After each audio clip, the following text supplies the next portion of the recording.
পূর্ব মেদিনীপুরের জুনপুটে জমি দখল ঘিরে অভিযোগ আমিন সোহেলের বিরুদ্ধে। অভিযোগ করেন বিজেপি নেতা শঙ্কুদেব পাণ্ডা। তিনি অভিযোগ করেন কাঁথি ১ নম্বর গ্রাম পঞ্চায়েতের বিরোধী দলনেতা আমিন সোহেলের বিরুদ্ধে। তিনি বলেন, জুনপুটে ডিআরডিও জমি দখল করে সেখানে মাছের ব্যবসা হচ্ছে। মিসাইলের লঞ্চিং প্যাড তৈরির জন্য পূর্ব মেদিনীপুরের জুনপুটে ডিআরডিওকে রাজ্য সরকার জমি দিয়েছে। ডিআরডিও ঠিক করেছে আগামী 2 দিন মিসাইল টেস্ট করা হবে সেখানে, কিন্তু সেই জমি ছাড়া হচ্ছে না। শঙ্কু পাণ্ডা বলেন, ওই জমিতে হতে পারত মিসাইল টেস্টের মতো গুরুত্বপূর্ণ প্রকল্প, কিন্তু তা না হয়ে সেখানে চলছে শুটকি মাছের ব্যবসা। দীর্ঘদিন ধরেই সেখানে এই মাছের ব্যবসা চলছে। ডিআরডিওর এই ল্যান্ড তৃণমূলের এক নেতা কিভাবে দখল করছে সেই প্রশ্নই তুলে ধরেছেন কাঁথিরই বাসিন্দা শঙ্কুদেব পাণ্ডা।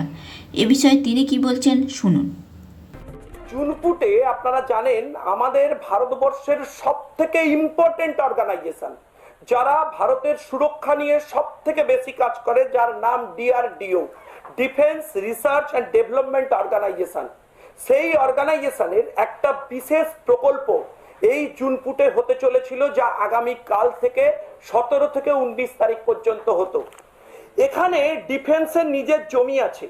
যদি এই প্রকল্প সফলভাবে হতো, এখনো পর্যন্ত হওয়ার সম্ভাবনা রয়েছে, তাহলে সেই প্রকল্প হওয়ার পর ইউএসএ, ফ্রান্স, রাশিয়া, জার্মানি, ইসরায়েলের পর ভারতবর্ষের নাম সর্বস্তরে নথিভুক্ত হতো এবং তাতে আমরা গর্ববোধ করতাম যে কলকাতার অনতি দূরে জুনপুর থেকে সেই পরীক্ষা সফলভাবে পালন করেছে ভারতের সরকার, ডিআরডিও।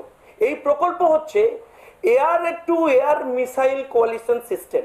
মানে ধরুন অন্য কোনো শত্রু দেশ ভারতবর্ষকে টার্গেট করে একটা মিসাইল ছুঁড়ল, আর ভারতের ডিআরডিও একটা মিসাইল তৈরি করেছে, যেটা ভারতের ভূমি থেকে সেই মিসাইল মহাকাশে উৎক্ষেপণ করবে এবং মহাকাশেই সেই মিসাইল শত্রুপক্ষের মিসাইলকে ধ্বংস করে দেবে, যার ফলে ভারত যথেষ্ট সুরক্ষিত থাকবে এবং সেই এফেক্ট ভারতের মাটি পর্যন্ত পৌঁছবে না।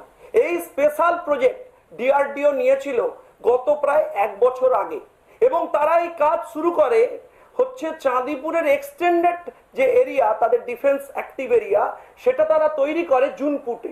এবং সেই জুনপুটে তাদের স্পেশাল মিসাইল বেস স্টেশন তারা অপারেট করেছে। এবং সেই জমি কার জমি? সেই জমি ডিফেন্সের নিজের জমি।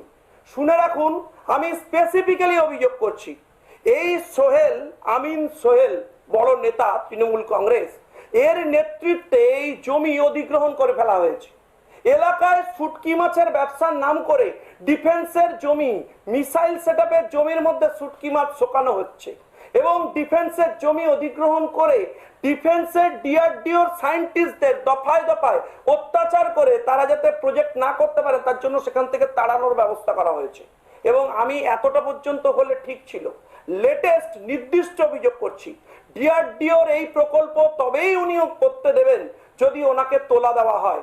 এই অভিযোগ স্পেসিফিক্যালি বসে করছি এবং পুরো বিষয় এখানকার ডিএম, এখানকার এসডিও, ইভেন এখানকার চিফ সেক্রেটারি মিস্টার গোপালিকাকে জানিয়েছে ডিআরডিও দফায় দফায়, তারপরেও কোনো অ্যাকশন হয়নি। এখনো পর্যন্ত রাজ্য সরকার, আমায় মার্জনা করবেন, এখনো পর্যন্ত রাজ্য সরকার কোনো অনুমোদন আগামী কালকের এই পরীক্ষার জন্য দেয়নি, যা ভারতবর্ষের সুরক্ষার ক্ষেত্রে, ডিআরডিওর পরীক্ষা নিরীক্ষার ক্ষেত্রে অত্যন্ত ক্ষতিকারক এবং ভয়ঙ্কর জায়গায় পৌঁছেছে। আমি মনে করি এই সোহেল ফোহেল যে দুগায়ের কাছে তৈরি হয়েছেন, খতিয়ে দেখা উচিত এনআইএর যে এর পেছনে কোনো বিদেশি শক্তির হাত রয়েছে কিনা।